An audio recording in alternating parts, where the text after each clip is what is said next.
everyone, and welcome to this next lecture in the DC-DC converter lecture series. In this video I will conclude on the Chook converter so that we can start with another converter in the next lecture series. So the first thing is, before I start off with this lecture, a little bit of brief background. That is, if you are interested in these kind of video lectures but you would like something a little more comprehensive, a complete full-length course, then I do have such online courses on the MOOC website Udemy. The first one I have is on simulating power electronic circuits using Python. This is primarily a power electronics course in which I get started with the very basics of how to install Python power electronics, how to simulate some basic circuits, a little bit of theory about power electronics, and finally ending up with a case study of simulating a buck converter, which includes closed loop control. So this is a course more for power electronics.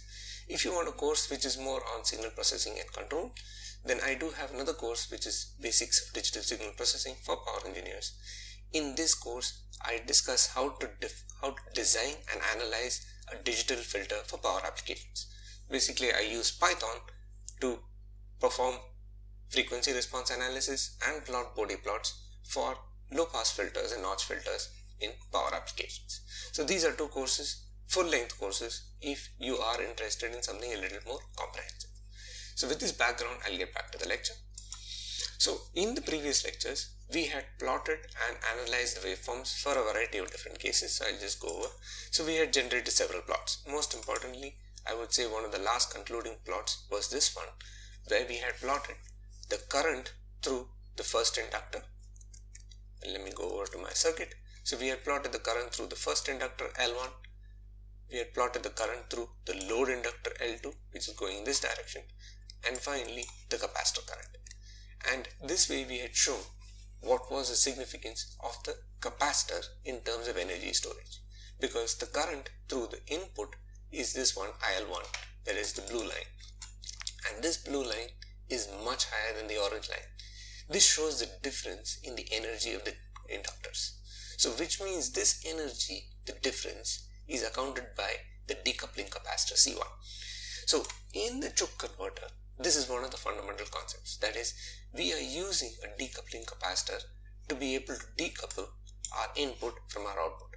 In this Chook converter, you will see that the input is never connected to the output. The input is only either one, the input is charging the inductor, and then the inductor charges capacitor C1, which in turn, the capacitor in turn charges the inductor L2 and the output. So this is how the power flows in the Chook converter. Now, of course, along with this advantage of having decoupling between the input and output, of course, it's not isolation. It's important to know that there is no transformer in the circuit. But along with this one particular advantage, the disadvantage, of course, is it has more components. So instead of usually the one capacitor and the one inductor with most DC to DC converters, such as the buck, the boost, and the buck boost, here we have two inductors and one capacitor. And rather two capacitors, because we have a decoupling capacitor and we have an output filter capacitor. So this is one of the disadvantages of a Chook converter. The other disadvantage of a Chook converter is that it produces an inverted output. So we are providing an input with the positive polarity towards the upward direction, but we have seen that the output, the output voltage, has a positive polarity towards the downward direction, and this can be seen when we plot our output voltage. So our output voltage is negative, right?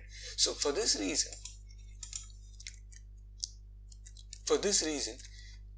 the main problem is we cannot ground both our input and our output, because remember, in one case, if this is a negative terminal, for the other one, this is the positive terminal. So therefore, it is quite usually impossible to ground both terminals of the Chook converter. Whereas with any other type of converter like a buck or a boost, you could have one rail which is dedicated as a ground for the entire DC to DC. With a Chook converter and a buck boost converter which produces inverting output, that is not possible, because one of them is positive, the other is negative. So with this quick background, let me just quickly end this particular lecture by backing up on my files. So I'll go back to the previous page. So the first is the circuit files. So the circuit file, there is only one circuit file. So you can just go back and go to the circuit parameters and view the components. So these are all my components, right?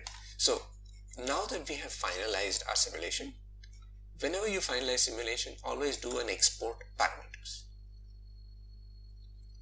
Export parameters will save all your parameters with the same name as the file. So if the file name is Chook Converter, you will have Chook Converter, but it will append an underscore params.csv. So this is my latest file.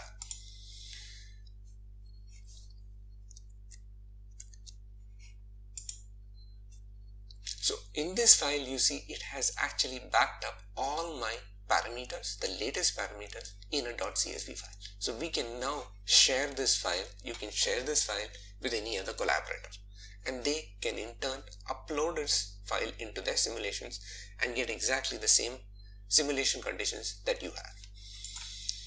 So now that we've backed this up, the next thing we need to do is to back up our control files. So edit control. So we have two controls, one is gate signal and open loop control. So as before, here you have the upload option and you have the export option. So we export it, and with that we now have this gate signal underscore DASC. This desk stands for descriptor. So this is the descriptor file for the control file, and we can perform the same thing for the other control file as well.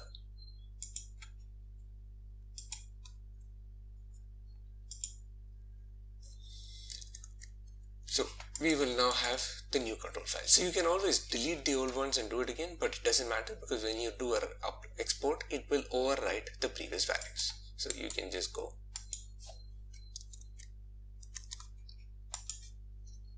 and you'll see that these are the latest variables of this control file.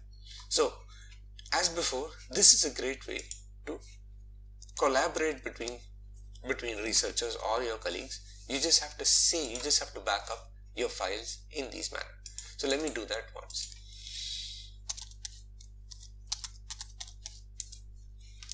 So I need to copy the converter file, the converter params.csv file, the control file which is gatesignal.py, the gatesignal underscore desk.csv file, the openloop control.py, and the openloop control underscore desk.csv, which is the descriptor file.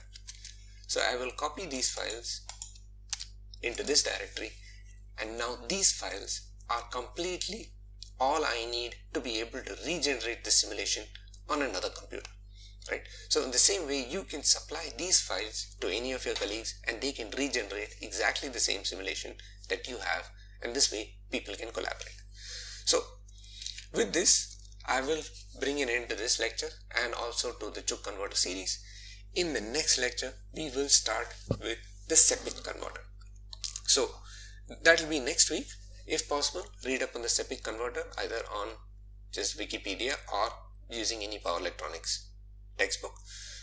Until then, if you have any doubts about what we did in any of these lectures with the Chook converter, please do post either as a comment or email me or message me on social media, whichever is your preference. Until then, I will see you next week where we'll start with the next converter. So thank you so much and see you soon. Goodbye for now.